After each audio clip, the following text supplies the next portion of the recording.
दमारबेसी दुग्धनाथ मन्दिर।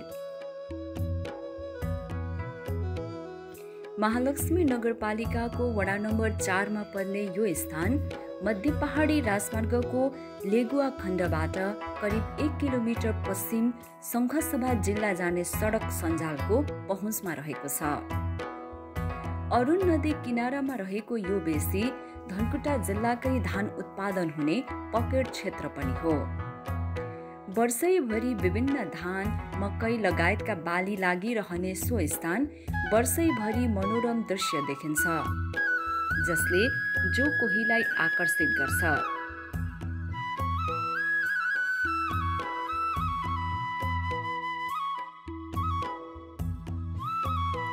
सोही स्थानमा रहेको अरुण नदीको किनारमा जनजाति संग्रहालय निर्माणाधीन अवस्थामा छ।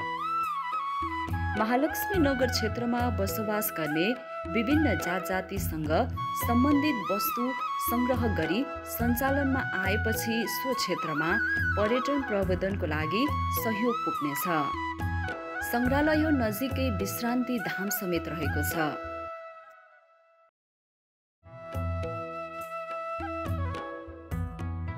दमार भन्दा केही माथि रहेको दुग्धनाथ मन्दिर सो क्षेत्रको अर्को आकर्षण हो।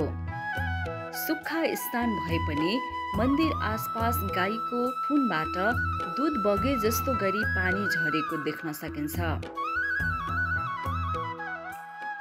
अझ अनौठो त सो स्थानमा झरेको पानीले भेटेका वस्तु पत्थर झै हुने गरेका छन्।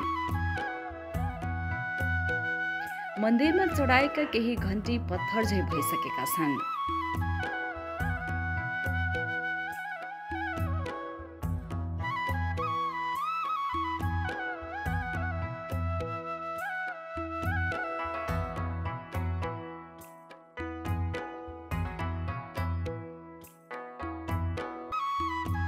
डाँडागाउँ महालक्ष्मी नगरपालिका वडा नम्बर 3 मा रहेको यो स्थान मध्य पहाडी लोकमार्गको लेगुवा सडक खण्डबाट 10 किलोमिटर उत्तर र शङ्खसभाको मुडे शनिश्चरी बजारबाट 9 किलोमिटर दक्षिणमा रहेको छ। डाँडागाउँको पश्चिमतर्फ थाम डाँडा रहेको छ। डाँडामा 2 प्राचीन पोखरी र शिवालय मन्दिर रहेको छ। त्यस्तै यस स्थानबाट तेह्रथुम, शङ्खसभा, भोजपुरको विभिन्न भूभागहरू र अरुण नदीको सुन्दर दृश्यहरू हेर्न सकिन्छ।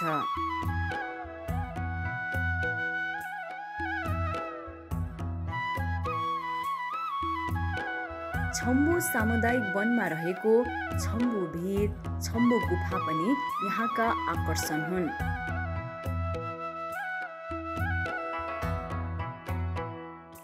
त्यस्तै महालक्ष्मी र धर्मदेवीमा सिमाना भई बग्ने केवा खोलामा सुन्दर झरना रहेको छ।